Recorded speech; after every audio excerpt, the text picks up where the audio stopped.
Chapter 25. After the laundry, my sister and her husband grub-staked me into the Klondike. It was the first gold rush into that region, the early fall rush of 1897. I was 21 years old and in splendid physical condition. I remember at the end of the 28-mile portage across Chilkoot from Dyea Beach to Lake Linderman, I was packing up with the Indians and outpacking many an Indian. The last pack into Linderman was 3 miles. I back-tripped it 4 times a day, and on each forward trip carried 150 pounds.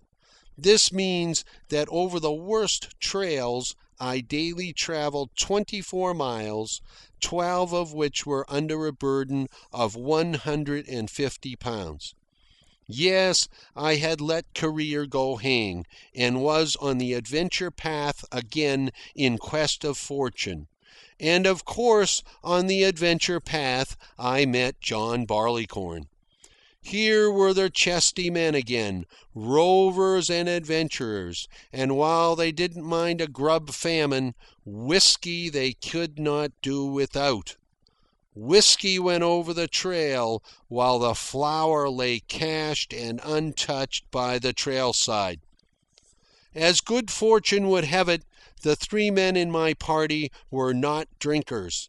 Therefore, I didn't drink save on rare occasions and disgracefully when with other men.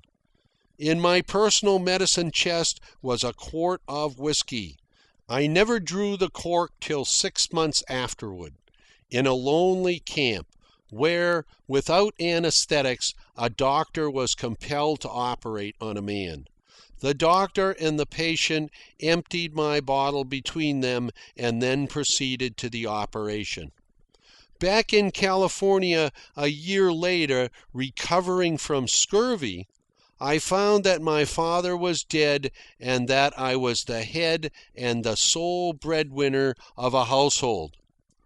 When I state that I had passed coal on a steamship from Bering Sea to British Columbia and travelled in the steerage from there to San Francisco, it will be understood that I brought nothing back from the Klondike but my scurvy.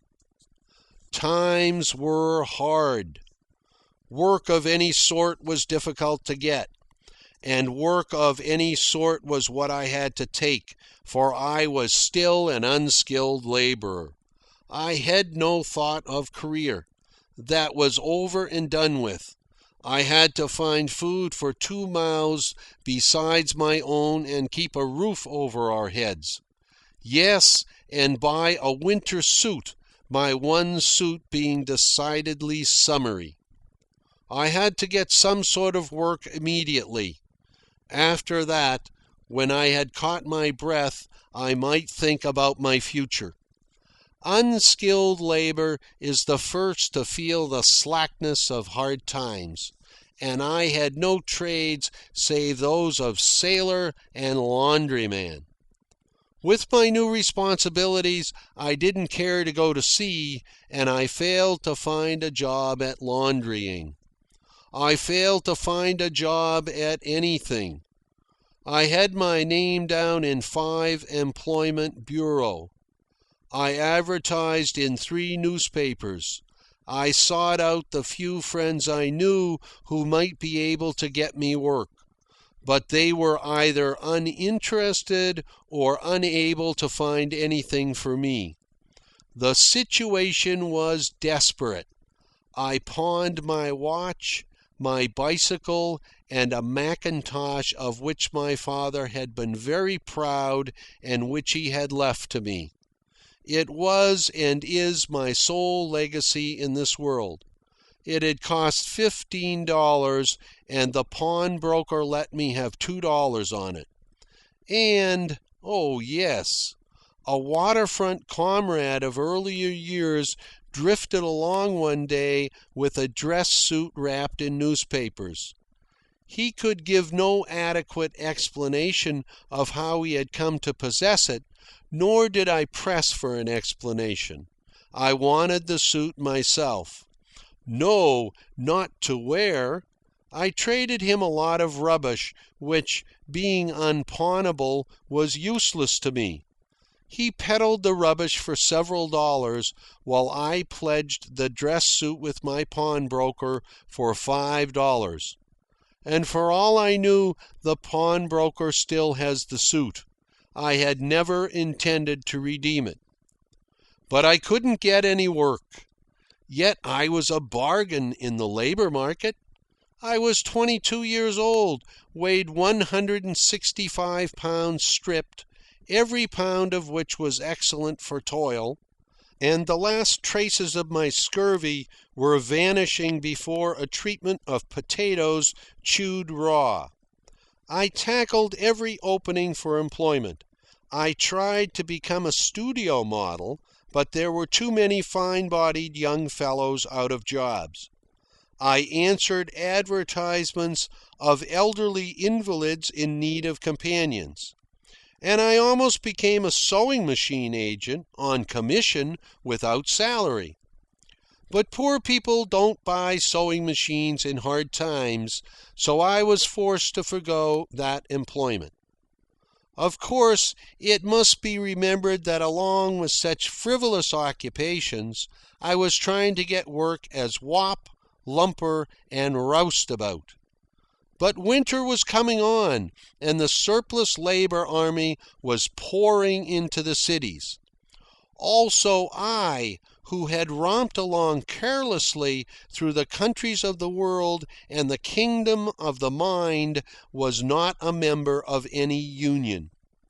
I sought odd jobs. I worked days and half-days at anything I could get. I mowed lawns, trimmed hedges, took up carpets, beat them, and laid them again. Further, I took the civil service examinations for mail carrier and passed first. But alas, there was no vacancy, and I must wait. And while I waited, and in between the odd jobs I managed to procure, I started to earn $10 by writing a newspaper account of a voyage I had made, in an open boat down the Yukon of 1,900 miles in 19 days.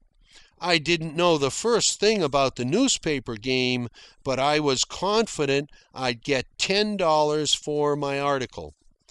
But I didn't. The first San Francisco newspaper to which I mailed it never acknowledged receipt of the manuscript, but held on to it. The longer it held on to it, the more certain I was that the thing was accepted. But here is the funny thing. Some are born to fortune, and some have fortune thrust upon them. But in my case, I was clubbed into fortune, and bitter necessity wielded the club. I had long since abandoned all thought of writing as a career. My honest intention in writing that article was to earn $10. And that was the limit of my intention. It would help to tide me along until I got steady employment. Had a vacancy occurred in the post office at that time, I should have jumped at it. But the vacancy did not occur, nor did a steady job.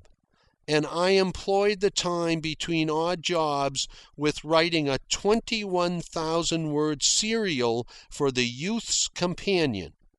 I turned it out and typed it in 7 days. I fancy that was what was the matter with it, for it came back. It took some time for it to go and come, and in the meantime I tried my hand at short stories. I sold one to the Overland Monthly for $5. The Black Cat gave me $40 for another. The Overland Monthly offered me $7.50, pay on publication, for all the stories I should deliver. I got my bicycle, my watch, and my father's Macintosh out of pawn and rented a typewriter. Also, I paid up the bills I owed to the several groceries that allowed me a small credit. I recall the Portuguese grocery man who never permitted my bill to go beyond $4. Hopkins, another grocer, could not be budged beyond $5. And just then came the call from the post office to go to work. It placed me in a most trying predicament. The $65 I could earn regularly every month was a terrible temptation. I couldn't decide what to do. And I'll never be able to forgive the postmaster of Oakland. I answered the call and I talked to him like a man. I frankly told him the situation. It looked as if I might win out at writing. The chance was good but not certain. Now, if he would pass me by and select the next man on the eligible list and give me a call at the next vacancy, but he shut me off with, "Then you don't want the position?" "But I do," I protested. "Don't you see, if you will pass me over this time?" "If you want it, you will take it," he said coldly. Happily for me, the cursed brutality of the man made me angry. "Very well," I said. "I won't take it." End of chapter 25.